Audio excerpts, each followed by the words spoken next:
لیکن میں آپ کو ایک عرض کرتا ہوں تمام مسلمان بھائیوں کو کہ مایوس نہیں ہونا چاہیے. مسلمان مایوس نہیں ہوتا، غمگین ہوتا ہے، غمگین ہوتا ہے. نبی کریم صلی اللہ علیہ وسلم خود بھی کسی کی میت پر غمگین ہو چکے ہیں، آنسو بہہ رہے ہیں اسے، لیکن مایوس نہیں ہے. مایوسی کفر ہے.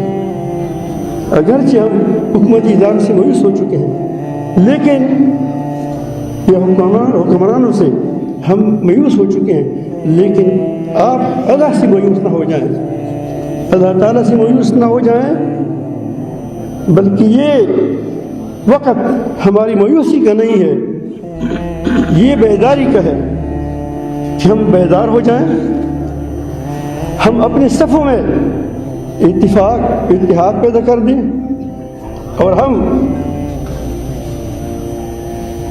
ایمان و تقوی اور باہمی اتفاق کی راست کو مضبوط پکڑیں.